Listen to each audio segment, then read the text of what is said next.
So what we're going to just look at for a minute is quite simply just some different techniques that I'm going to cover with you. These are sort of your personalisation, your finishing ones. So these are after you've cut your club line into it and you're going to start changing the shape of your haircut. The one that you're going to start learning over the next couple of weeks once you get through your angles is your scissor over comb and your clipper over comb.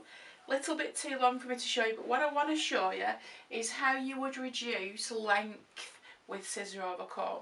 We've talked about this again in theory, and the art of this is that obviously once we go up, your comb goes up and you move your comb up and your comb flicks back down and combs back through and it moves up. And if you can see, hopefully, it's in the wrist action this, it's actually the movement of the wrist. Your comb travels slightly faster than your scissors, and your scissors, using just your thumb only, follow it up. What we do is we create a C shape, so we go in, we come out and we scoop. Just like you would if you were using clippers, just like it's the same process. So you comb the hair through to make sure that you've got a really, really nice, simple, clean line. You slide your scissors closed into and underneath that hair, give it a comb through. Obviously, let's start and moving constantly. The problem with scissor over comb is that when you stop, you'll line out really, really quick. This is quite a lot of hair coming off now, so don't panic. I'm taking sort of the bulk of it off now.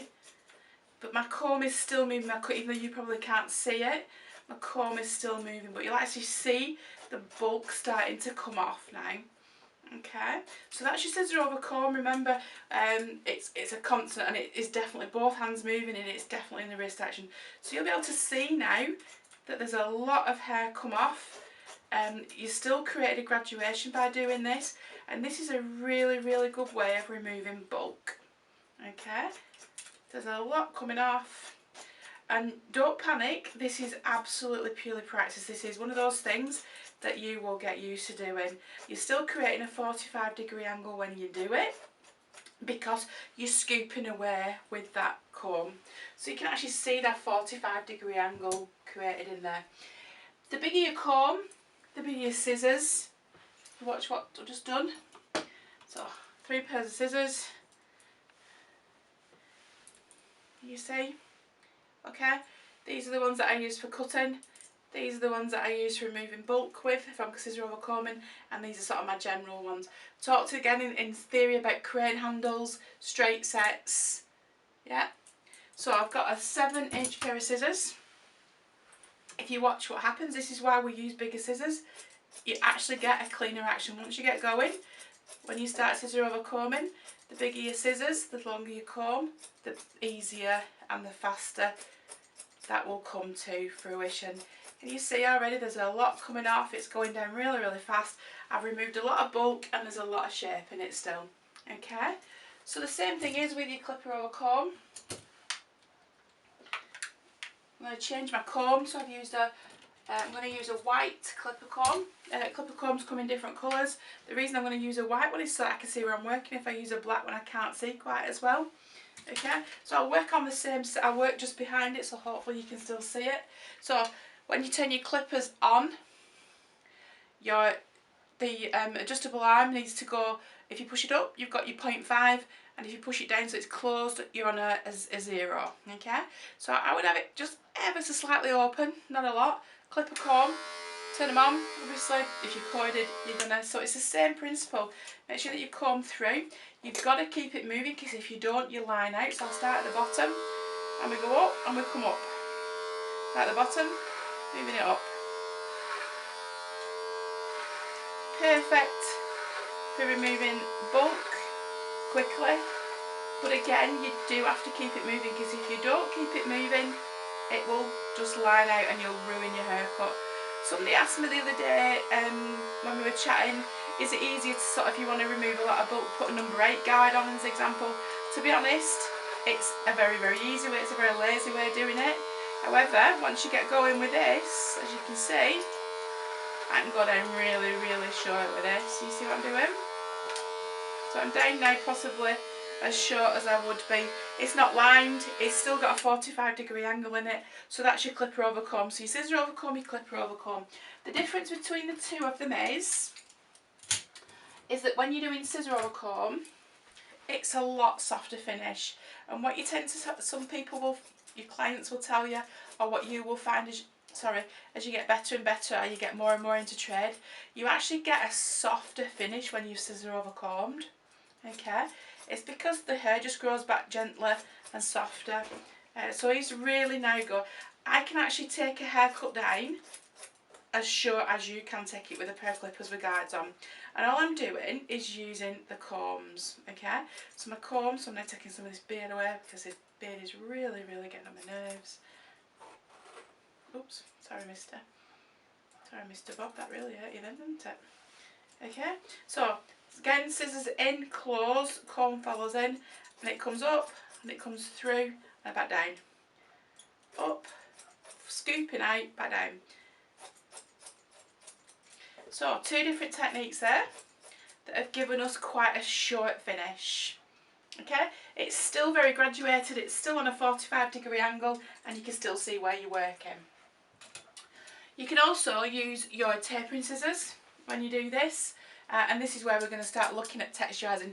When you use your tapering scissors, it's always your flat blade at the bottom with your guillotine. Again, same thing. You'll watch me do that, it's just you feel them start to go. Closed, please be really careful that you don't ever go in with them open, because if you go in with them open and you close them, you're going to just chop a load of hair off. So same process, and this is the sort of thing that you're going to use if you're going to blend out. So if you're blending on this line, you're up at a slight 45-degree angle. Try not to, whenever you do anything like this, try not to work straight. If you go straight up, all you're going to do is create a line that will go higher and higher and higher. I see it all the time where people put a blend line in, or whatever they're working to, whether that be low, medium or high, and they end up an inch higher than they were because they've not quite got it right. Always in, it comes up on a slight 45-degree angle, and we're tipping out, keeping it moving. You can see I'm using tapering scissors, but you can still see that the shape is still being created. Okay, so can you see we've got a nice shape? You could use that just to blend out, you can use that to take weight out, use the right side of the comb, really helps. So we've really changed his haircut now, we've taken it down. If you use anything above what would be above a grade 4 on a pair of clippers, with a clipper guide, you should use clipper over comb, scissor over comb to achieve that. You shouldn't be using above a size 4 grade when you're cutting hair. So we've took it down quite short, you can see the difference to where it was and what it is, and that's just using two techniques that you will use a lot. Okay, scissor over comb, clipper over comb, and using your tapering scissors. The other thing that you can do is use a vented blade. I've got 3 different types of blades here. Okay, they're all the same, they're all vented. These are cutting hair, these are hair cutting razors, these are not the razors that go on your face. Again, we've covered this and we've discussed this in theory. This is really important. So you've got your vented blade where the vent comes off, and it's a serrated edge underneath it. Just as dangerous, just as sharp as a normal blade. Then you have these sort of like hairdressers prepare. It's got a double blade in it, it pops off.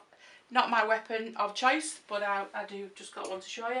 These are my favourites. Okay, so it's my straight edge, the blade's built in, it's got a serrated edge on it, and what I'm going to show you is how to do razor over comb. Again, so same thing, you can use a blade, it's up to you. So same thing, keeping it moving, keep it moving up. This is really good for texturising, for blending lines out. Doesn't take loads off, it just gives it a really nice finish. It's different, not a lot of people do it. People will go, oh, I've never seen anybody do that before, but it's just a really good way of doing it. Okay, the other thing you can do with a razor is literally, this is quite, you follow the razor through, hopefully you can see.